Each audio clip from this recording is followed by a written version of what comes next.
আসসালামু আলাইকুম। এই স্মার্ট দুনিয়ায়, বর্তমান দুনিয়ায় টিকে থাকাটাই আমাদের মতো যারা আনস্মার্ট তারা টিকে থাকাটাই মুশকিল।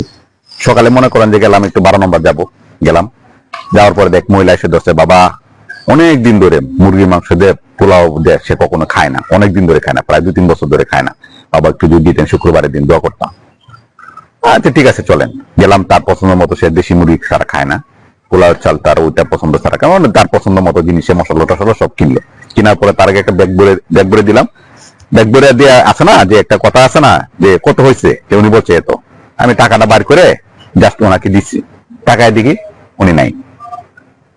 কি ব্যাপার, কই গেল উনি, কই গেল?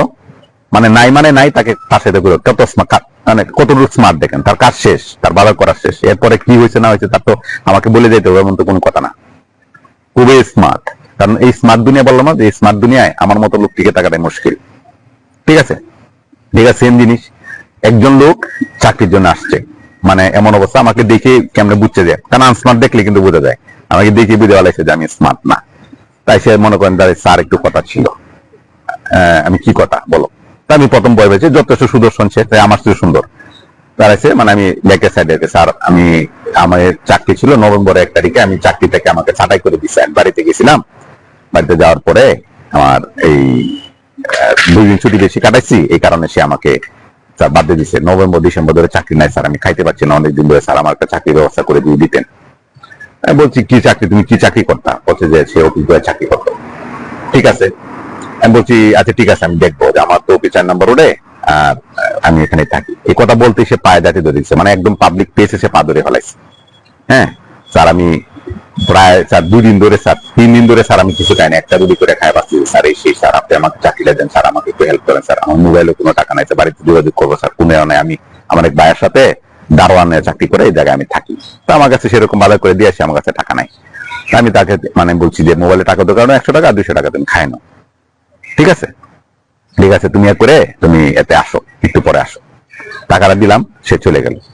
এখন সে যে চাকরির জন্য আসছে, চাকরির জন্য সে টাকাটা দেওয়ার পরে সে আমাকে তার সিবি, ঠিকানা, ফোন নাম্বার এগুলো দিবে না, সে কিন্তু দেয় নেই। টাকা দিছি, চলে গেছে। স্মার্ট, কারণ কি তার প্রয়োজন ছিল এই টাকাটা, এই জিনিসটা তার দরকার ছিল। ঠিক আছে, কতটুকু স্মার্ট আপনি বুঝেন। তা আমি বোকামি করে তার যে কথা শুনে আপনি মনে করে দিলাম, যা নামাজে গেলাম, মনে করেন জুমার নামাজে গেলাম, জামা গিয়ে মনে করেন জায়গা শেষের দিকে, তখন বসলাম একটু। জুতা যেহেতু আমি বাইরে গেছি, জুতা মানে একটু মোটামুটি দামি জুতা পরে গেলাম, গেলাম জুতাটা হাতে করে নিয়ে আমি সামনে রাখতে যাচ্ছি। এক লোক বলতেছে, বসছিলাম, যে লোক বলতেছে না এখানে রাখেন, মসজিদে চুরি করবে কে, এ করবে না, রাখেন রাখেন রাখেন। আমি না রাখে মনে করেন যে একটা ইয়া দিয়ে একটু সামনে বসছি, বসে ফরজ নামাজ পড়ে করে বলছি যে পিছনে পিছনে চলে যাই, মানে বীর মানুষ উঠতেছে, যাতায়াত করতেছে, সুন্নত পিছনে গিয়ে পড়ি। পিছনে যখন এসে দেখি দাঁড়াইছি, পিছনের দিকে উনি নাই, যে যার সাথে আমি বসছিলাম। বক্সের দিকে তাকাই দিই, জুতাও নাই। স্মার্ট বিষয়টা দেখেন আপনি। তো এই যে স্মার্টনেসটা, যেটা চাকরির ব্যাপারটা বলেন, হ্যাঁ চাকরি মনে করেন যে স্যার, হ্যাঁ একটা ছেলে আমাকে বলতেছে স্যার, মানে তার বাঁচার কোনো উপায় নাই স্যার, আমার কোনো উপায় নাই স্যার, বাড়িতে এমন অবস্থা স্যার, এই যে এরপর থেকে আমি রাজনীতি করতাম, আমার এমন অবস্থা স্যার, আমাকে বাঁচান স্যার। এই মানে যে কোনো চাকরি স্যার একটা দেন। যখন চাকরি দিলাম, টাকার ব্যবস্থা করলাম, সবকিছু ওকে, চাকরি করছে করছে, ঠিক আছে। তার সব মোটামুটি কাজ শিখালাম, সে কিন্তু কিছুই জানে না, তাকে একটা কাজে টেকনিক্যাল কাজ শিখালাম, একটা থাকা খাওয়ার ব্যবস্থা করলাম, করলাম। তো সে কি করলো, বেতনের কথা বলতে, স্যার হ্যাঁ বেতন হয়েছে, বেতনের জন্য বলতেছে স্যার একটু দরকার, হাত খরচ এই তাকে করে আমি বেতনটা দিলাম। বেতন দেওয়ার পরে মানে বেতন দিলাম বিকালবেলা সে করছে কি করছে, যে কাজে গেছে, কাজে পাঠাইছি, তার ব্যাগ দেখতে পাঠাইছি, সে কি করছে, সিমটা সে অফিসের উপর, অফিসের সিম ছিল, এটা রেখে ব্যাগটা একটা চিপার মধ্যে রেখে সে নাই, তাকে খুঁজে পাওয়া যাচ্ছে না। বেতনটা পাওয়ার পরে স্মার্ট, বেতনটা পাইছে, কিন্তু সে কিন্তু, আমি বলছি পরে আমি তাকে ফোন দিচ্ছি যে তুমি কোথায়, স্যার আমি এখানে একটু আসছি, আমার বোনের একটু সুস্থ, ইমার্জেন্সি আসছি, তার আমি চলে আসতেছি স্যার, রাত্রের মধ্যে চলে আসতেছি। আমি পরে বলছি যে তুমি চাকরি ছাড়ে চলে গেছো, বেতন পাওয়ার পরে কি তুমি চলে গেছো? বলতেছে না স্যার। স্যার সম্ভব না স্যার, আমার তো আর কোনো রাস্তা নাই, আপনার এনে চাকরি করা স্যার, আমি কোথায় করবো? আমি না, তুমি তো সিম রেখে গেছো, ব্যাগটা এখানে রেখে গেছো, কাজে যাওয়ার কথা তুমি সেখানে যাও নাই, বেতন পাওয়ার পরে তুমি চলে গেছো। আমার অভিজ্ঞতা বলতেছে তুমি তো স্মার্টলি চলে যাচ্ছে বেতনটা পাওয়ার পরে। না স্যার, এটা সব অসম্ভব স্যার, আপনার সাথে স্যার বেমানি করা যাবে স্যার, আপনি আমাকে যে বিপদের সময় আপনি আমাকে হেল্প করছেন, এটা স্যার সম্ভব না। সে গেছে, এরপরে কিন্তু আর কখনো সে আর আসছে না, আমি কিন্তু সেটা বুঝছি। তো বিষয়টা হচ্ছে যে এত যে এই দুনিয়াতে যারা দেখতেছেন যে যে কর্মের অবস্থায় আছে, যে দারোয়ান, যে রিক্সাওয়ালা রাস্তায় যে ফ্লাইওভারের নিচে ঘুমাচ্ছে, হ্যাঁ হ্যাঁ। আরেকটা ঘটনা আপনার বলি, আমরা এখানে কম্বল দিচ্ছি, আমাদের ফাউন্ডেশন থেকে দেখানো যাবে না, কম্বল দিচ্ছি। কম্বল দেওয়ার সময় এখানে মানে এমন অবস্থা, যখন ফকির মনে করেন যে আমরা কম্বল নিয়ে গেছি 50টা, এক জায়গায় দিব আরেক জায়গায় দিব, তো 50টা কম্বল নিয়ে গেছি, তখন কেউ নাই, রেখে রেখে দিচ্ছি। যখন একজনে দিচ্ছি একদম ভিড় হয়ে গেছে। আমরা বলে সাধারণত যাদের আছে কাপড় চোপড় আছে তাদের জীবনে, ইমার্জেন্সি যাদের একবার অবস্থা খারাপ তাদেরকে দিবে। যখন আপনার এখানে গেলাম তখন এই যে ফকির যে খালি গায়ে শুয়ে রয়েছে এবং বিরা অবস্থায় রাস্তায় এমন ভাবে শুয়ে রয়েছে, হ্যাঁ, তাকে কম্বল গুলা দিয়েছি। এরকম 5 জনকে আমরা দিচ্ছি। দেওয়ার পরে আরেকজনে বলতেছে আপনি এদেরকে দিতেছেন, চোখ আজকে মনে 3-4টা কম্বল পাইছে। আমি এটা আপনি জানেন কেমনি? আপনি ওর ব্যাগটা চেক করেন, পায়ের নিচে যে খেতাটা ফেসায় রাখছে চেক করেন, চেক করে দেখেন 5টা থেকে 6টা কম্বল এখানে আছে। কুলচি কুলে দিকে 3টা কম্বল এখানে আছে। তারপরও সে খালি গায়ে শুয়ে রয়েছে এই শীতের মধ্যে। কারণ কি? খালি গায়ে না থাকলে তাকে কম্বল দিবে না।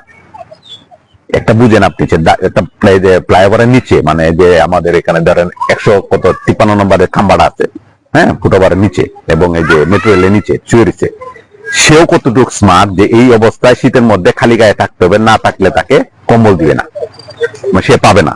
কতটুকু স্মার্ট হইলে মানুষ এটা করে, মানে কতটুকু মানে আমি দুকাবাজ বলতেছি না, এটাকে স্মার্টনেসে বলতেছি।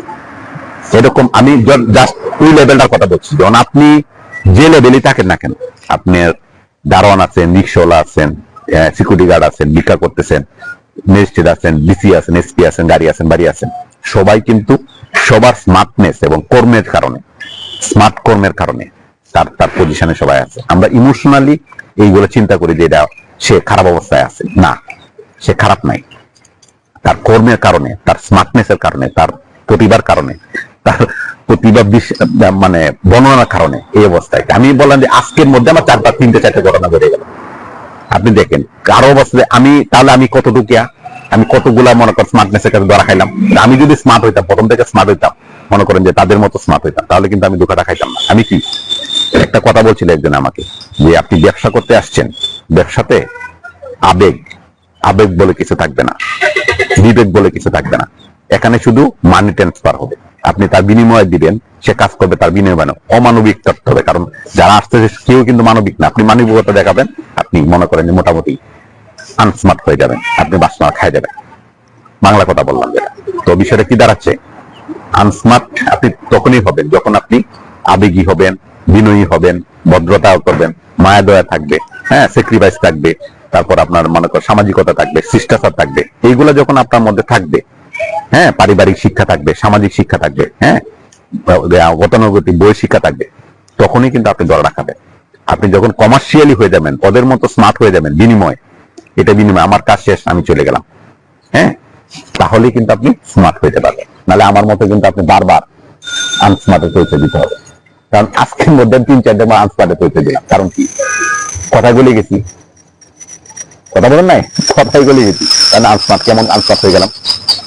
স্মার্টনিক আছে, আমি কিছু না গেলে কেউ তো দিচ্ছে না, আমি শুধু দিচ্ছি, আমি ধরা খাইছি, বাকি সবাই স্মার্ট, আমি আনস্মার্ট। আজকে আমার কেটে মনে হচ্ছে আমার মতো আনস্মার্ট মনে হয় খুব কমই পাওয়া যাবে। সালামু আলাইকুম।